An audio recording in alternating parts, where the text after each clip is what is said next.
They don't speak. They don't leave obvious clues, but they leave signs.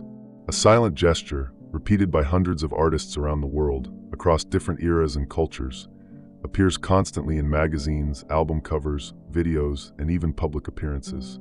One eye covered, partially or completely, as if part of a silent ritual, a visual code known only to those who supposedly belong to something greater. It doesn't matter the musical style, the country, or the generation. The image repeats with eerie precision, like an invisible signature. Over time, the curious began to notice this pattern. Images started circulating side by side, revealing an unusual frequency of the same symbol, the single eye. Theorists proposed hypotheses, scholars searched for origins, and the internet turned it into a collective investigation. But the question still echoes behind each silent pose. What exactly does this gesture of covering one eye represent? Welcome to another night where mysteries never sleep. I'm Midnight, and this is 7 Nights. Before we begin, I'd like to ask for your help.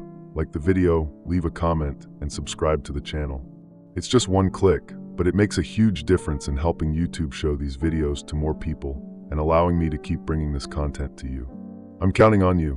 Let's get into the video.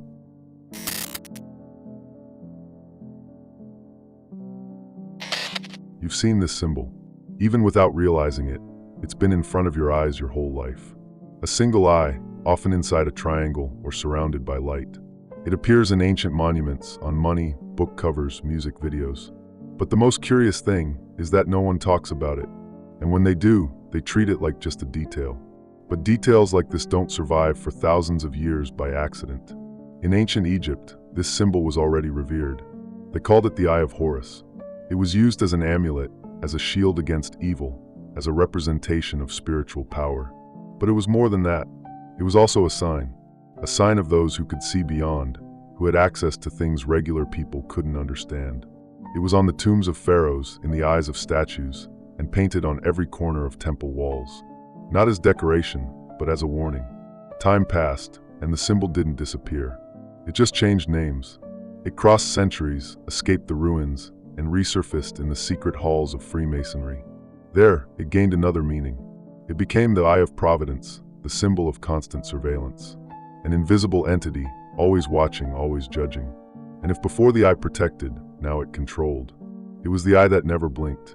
And when it ended up on the dollar bill, just above an unfinished pyramid, it became public, yet still misunderstood. They said it was just a symbol of the founders' faith. But since when do governments use spiritual symbols on currency?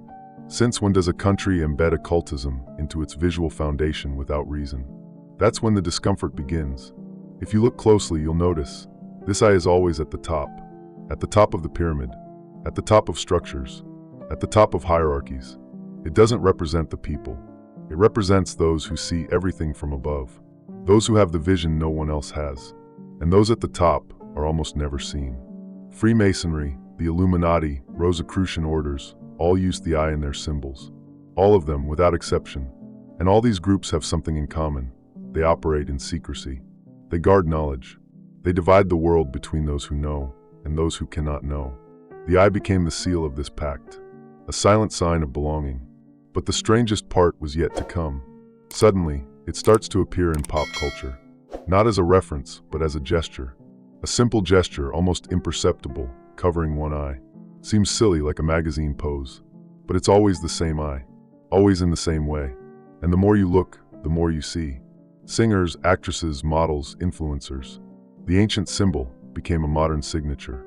And then comes the troubling question: why this pose among so many others? Why repeat a gesture loaded with hidden meaning for thousands of years? The official answer never comes. It's just fashion, they say. Just art. But art, by definition, carries intention. And repeating the same gesture, in the same way, across different contexts, with people who don't even know each other, is hardly a coincidence. Some say it's just coincidence. Others say the artists don't even know what they're doing. But is that really so? Big productions, major campaigns, large teams. Nothing there is improvised. And yet, the covered eye appears. Repeatedly. Like an invisible stamp. Like a password. And when you connect this to the symbol's past, it becomes hard not to feel like something lies beneath. Something that survived empires, centuries, kingdoms, and systems. Something that remains, always watching, always present, as if each silent pose were a reminder. We are still here. The eye symbol was never just a drawing.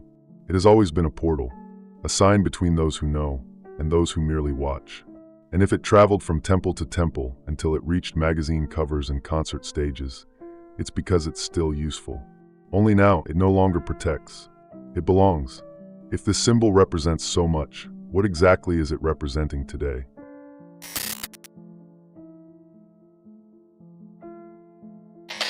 At a certain point, the image began to repeat with an unsettling frequency. One I always covered, with a hand, with hair, with some random object. And it wasn't ordinary people. It was famous faces, influential figures, names that shaped culture. Photo shoots with million-dollar budgets, meticulously edited videos, everything perfectly planned, and still, always there, the same gesture. A subtle message, repeated almost like a silent ritual. It's not a subtle pattern. A quick search shows dozens, hundreds of images. Singers at the peak of their careers, newly awarded actresses, international models. All with one eye covered, at some crucial moment in their trajectories. You might think, it's just a coincidence. But when a coincidence repeats so many times, can it still be called one? Many say it's just an aesthetic choice. That photographers ask for it, that directors create the concept, that it's just art. But why always the same eye? Why the same angle? Why so many variations of the same symbol, as if each artist were reinforcing something that can't be said in words? And more importantly, who defines this aesthetic? One detail stands out. These images usually appear at key moments in the artist's careers. Album releases, million-dollar contracts, global premieres. The covered eye pose shows up like a stamp, as if marking a new phase. And there doesn't seem to be room for improvisation behind the scenes. Every gesture is calculated. Every angle is planned. Nothing is there by accident. If it were only one or two isolated cases, the gesture could be dismissed. But when major names from different industries, music, film, fashion, repeat this same symbol in distinct contexts, another hypothesis starts to form. What if this pose is more than just an image? What if it's a sign? This idea didn't arise from paranoia. It came from repetition. Some artists, when asked, avoid commenting. Others say they did it without thinking. But the behind the scenes of these productions don't work like that. A photo shoot with an international celebrity involves producers, creative directors, agents, renowned photographers. Every detail is discussed. And if this pose remains, it's because it has a purpose. In forums and alternative channels, many claim this image is a kind of visual oath. A symbol of loyalty to something that doesn't appear in the credits, but is behind the decisions. A mark of belonging. Something the general public isn't supposed to notice, but once seen, it's never forgotten. And the more you observe, the clearer the pattern becomes. In some campaigns, the eye is subtly covered. In others, completely obscured. Sometimes the face is distorted, divided. It's always the idea of seeing with only one eye, of seeing halfway, of hiding the other part. What is it they don't want us to see? The symbolism behind this is deep. Since the ancient eye of Horus, a covered eye represents something incomplete, an interrupted vision. And at the same time, it suggests that there's a hidden part, something not meant for everyone. And when this symbolism spreads so consistently among public figures, maybe the message isn't for the public, but for other eyes that are also watching. Some say this pose is a requirement, that in certain circles, this gesture acts as a seal of acceptance. Something like, you're part of it now.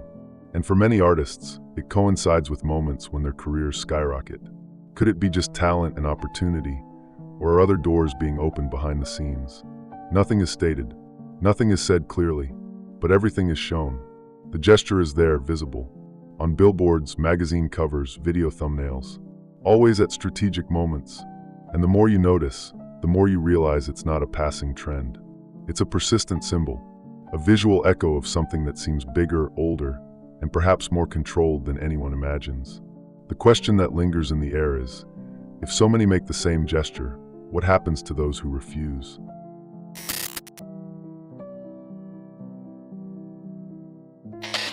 There's something in music that goes beyond sound. Something visual, repeated, almost ritualistic. If you observe closely, you'll notice that the eye symbol, the same one we talked about earlier, doesn't only appear in photo poses. It's embedded in the music videos themselves, in album covers, and even in live performances. And the most disturbing part is that the higher the artist climbs, the more visible the symbol becomes. It doesn't matter the genre, pop, rap, R&B, electronic. The pattern is the same. Cameras focusing on one eye, cuts that hide half of the face, lighting that darkens just one side. In some videos, there are even giant blinking eyes in the background, in the middle of choreography, at the center of the stage. Is that just aesthetics? Or is there a silent message being reinforced with every beat? On certain album covers, the eye is the main character. Sometimes it's drawn, other times it's embedded into the scenery, almost like an Easter egg. Some artists place an eye on their chest, on their forehead, or hidden among strange symbols. And the curious part is that even when the music doesn't mention any of it, the image is there, repeated, etched, as if to say, you can listen to whatever you want, but see what we want you to see. One of the most striking points is the use of symbolism at decisive moments in a musician's career. Some artists start with a simple, almost raw image. But as soon as they blow up, the symbols begin to appear. The aesthetic changes. The videos become more abstract. The imagery more intense.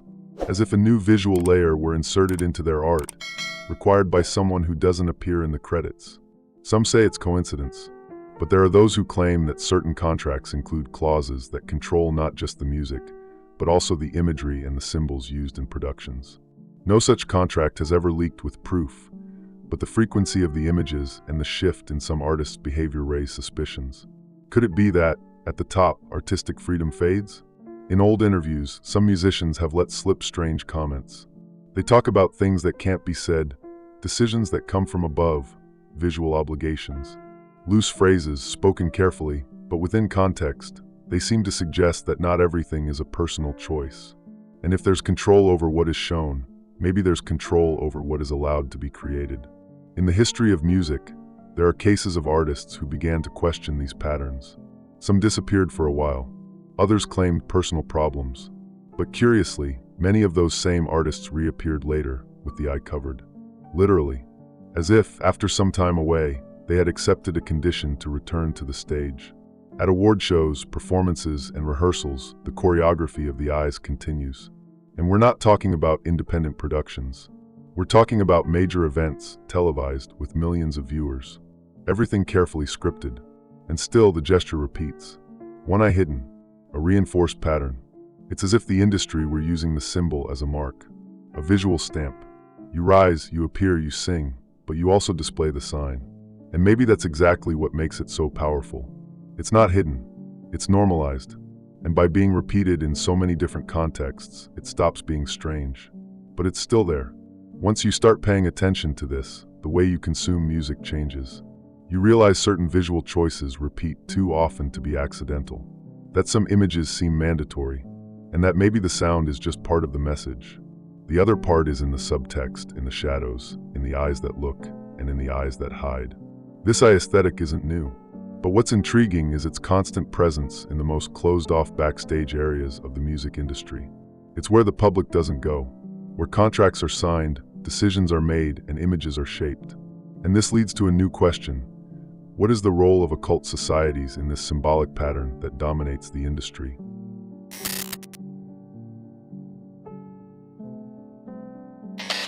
In every major structure of power, there's always a layer the public never sees. The one that doesn't appear on camera, that doesn't sign contracts publicly, but moves the gears behind the scenes. When people talk about secret societies, many roll their eyes as if it were just baseless theory. But the curious thing is that these organizations have left traces. And the symbol of the eye appears in almost all of them. The Illuminati are always the first to be mentioned. Officially founded in 1776 in Bavaria by Adam Weishaupt, they were a group of thinkers who, at first glance, aimed for rational enlightenment and freedom of thought. But historical documents show that they operated within circles of power, with degrees of initiation and oaths of silence. They used codes, symbols, and of course, the famous eye within the triangle. This symbol, often associated solely with Freemasonry, also appears in records linked to Skull and Bones, a secret fraternity at Yale University, known for producing politicians, judges, and executives of major corporations. And whenever these institutions are analyzed, one thing becomes clear. Their members operate in strategic areas: politics, media, economy, and culture. What's most intriguing is how this symbolism migrates into entertainment so naturally. It's not just about occasional references, but about a systematic visual adoption. It's as if the worlds of art, music, and film were somehow absorbed into a larger structure. One that prefers to remain unseen, but leaves visible marks for those who know where to look. Some historical figures in cinema and music have spoken, albeit vaguely, about this invisible power that dictates the rules. They talk about decisions that don't come from the labels, about mandatory image changes, about creative restrictions. And almost always, these accounts are followed by disappearances, public breakdowns, or drastic shifts in behavior, as if they had gone too far. The connection with these societies isn't made through statements, it's made through patterns. Global events like the Super Bowl, the Oscars, and even major international festivals are full of symbolism. Triangles, eyes, hand gestures, ritualistic-themed performances. And all of it is broadcast on a planetary scale, under the guise of artistic expression. But to what extent is it just art? When symbols associated with secret orders appear repeatedly in mainstream artist performances, in commercials, and even in toys, the question stops being if there's a connection and becomes why. Who's deciding that these elements should be there? And more importantly, who's benefiting from this? Within the most discussed theories, there's the idea that these societies use the cultural industry as a tool for symbolic programming. They repeat the same visual codes until they're absorbed unconsciously. It's as if they're re-educating the public's gaze. And by doing so, they transform a symbol of control into something banal, accepted, almost admired. It's important to note that not all artists know what they're doing. Many enter this system without realizing it. Others suspect something, but don't question it. After all, success, fame, and global exposure come at a price. And for those already inside, questioning too much can mean being sidelined. Or worse, the eye as a symbolic mark works like a seal, a silent signature. When it appears repeatedly, in different contexts, and always linked to the upper echelons of fame, it stops being a coincidence and starts to resemble identification. As if saying, this one knows, this one has accepted. And when these visual marks are associated with orders that historically controlled knowledge and power, the shape of the scenario changes. The world of music and art stops seeming spontaneous and starts revealing itself as part of a much older game board. A game where the pieces move in silence, but leave traces for those who know how to decode them. If these connections exist and the signs are there, the next question is inevitable. What happens to those who try to expose this game?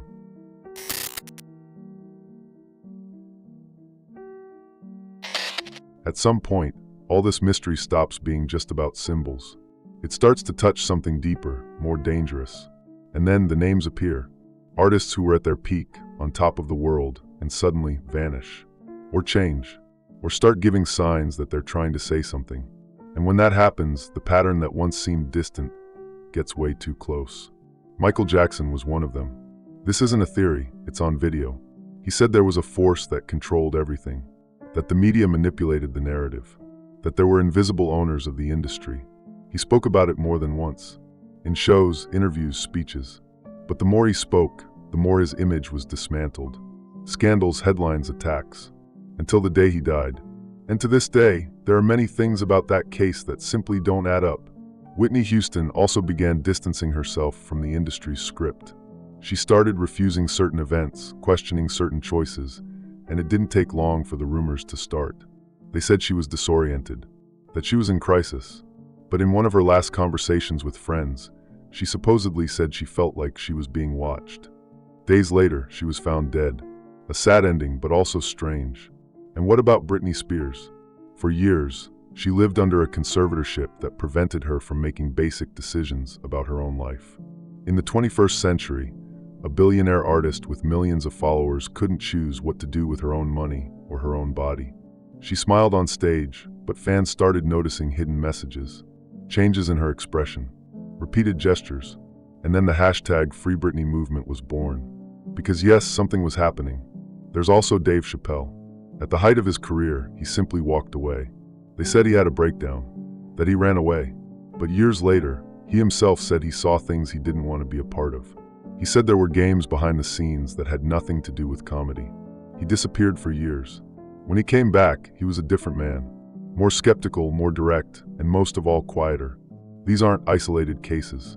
Lauryn Hill, Amanda Bynes, Kesha all went through phases of rupture. Sometimes they spoke too much. Other times, they vanished out of nowhere. And when they returned, something was different. It was as if they had crossed an invisible line and understood that some things can't be said out loud. Whenever an artist starts to question, their public image begins to crumble. And the excuse is almost always the same: psychological problems. Sometimes that might be true. The pressure is real. But what about when that problem appears right after comments about manipulation, strange contracts, or hidden symbols? Too much coincidence? Kanye West spoke up too. He talked about control, about subliminal messages, about the music industry dictating behavior. He said artists were puppets, and he was ridiculed. They said he was unstable. The focus was taken off the message and placed on the chaos. But maybe what he said deserves attention. You don't have to believe everything. But when so many important names follow the same path of silence, isolation, or erasure, something is off. Did they really go crazy? Or did they see something and couldn't unsee it? Because when an ancient symbol starts repeating too much, and those who try to point it out mysteriously disappear, what remains is silence. And in that silence, only one thing continues: the eye. Always the eye. Everywhere. What's most frightening isn't what they say, it's what no one is allowed to say. Because maybe the true power of these structures isn't in what they show, but in what they manage to hide. And then we have to ask ourselves, if those with a voice are silenced, what's left for those who only listen?